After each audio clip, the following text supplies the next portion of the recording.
दोस्तों, एक सवाल है आपसे। आप इन कुछ गुजरे सालों में कितनी बार अमेज़न या फ्लिपकार्ट से शॉपिंग किए होंगे? अरे ये छोड़ो, कितनी बार देर रात को ज़ोमैटो और स्विगी से खाना ऑर्डर किए होंगे?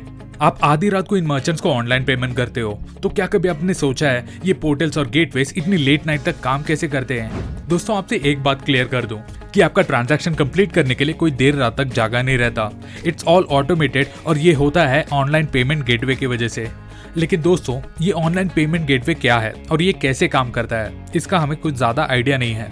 तो दोस्तों, आज हम इस वीडियो में इसी टॉपिक पर डिस्कस करेंगे और जानेंगे कि ये पेमेंट पोर्टल्स काम कैसे करते हैं। एक ऑनलाइन पेमेंट गेटवे एक ऐसा टनल होता है जो आपके बैंक अकाउंट को उस प्लेटफॉर्म से कनेक्ट करता है जहां आपको पैसे ट्रांसफर करने होते हैं। पीजी या पेमेंट गेटवे एक सॉफ्टवेयर होता है जो आपको एक ऑनलाइन ट्रांजैक्शन कंडक्ट करने को ऑथराइज करता है through different payment modes like net banking, credit card, debit card, UPI या वो बहुत से ऑनलाइन वॉलेट्स के थ्रू जो आजकल अवेलेबल है। एक पीजी थर्ड पार्टी का रोल प्ले करता है जो आपके पैसों को सिक्योरली बैंक अकाउंट से मर्चेंट के पेमेंट पोर्टल में ट्रांसफर करता है। अब इसे मैं और सिंपल फॉर्म में एक्सप्लेन करना चाहूँ तो जब आप एक पॉपुलर डिजिटल प्लेटफॉर्म जैसे कि फ्लिपकार्ट से एक किताब खरीदते हो तो उस बुक के लिए पेमेंट करते वक्त एक पेमेंट गेटवे आपके पैसों को सिक्योरली फ्लिपकार्ट को ट्रांसफर करने में मदद करता है। चलो, अब हम ये जान चुके हैं कि ये पेमेंट गेटवे क्या होता है, तो अब हम ये जानते हैं कि ये पीजी काम कैसे करता है। How does a payment gateway works?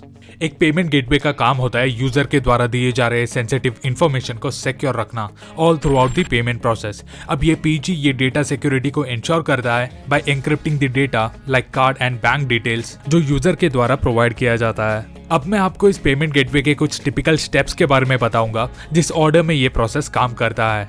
Step 1, एक कस्टमर अपना ऑर्डर प्लेस करता है और फिर सबमिट या चेकआउट बटन को प्रेस करता है या उसके जैसे ही वेबसाइट के कोई इक्विवेलेंट बटन को प्रेस करता है।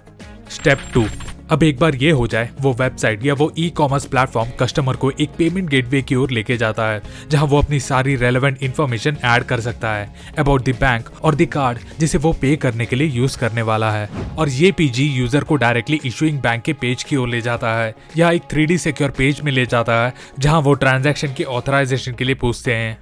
स्टेप 3, एक बार इस पेमेंट गेटवे को ट्रांजैक्शन के लिए अप्रूवल मिल जाए वो फिर बैंक से चेक करता है कि कस्टमर के पास अकाउंट में सफिशिएंट बैलेंस है कि नहीं to make this transaction a success और नॉट।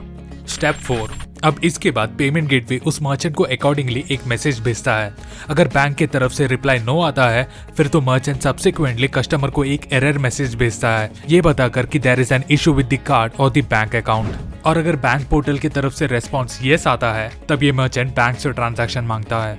स्टेप 5, बैंक यहाँ पेमेंट गेटवे के साथ मनी सेटल करता है which in turn settles the money with the merchant.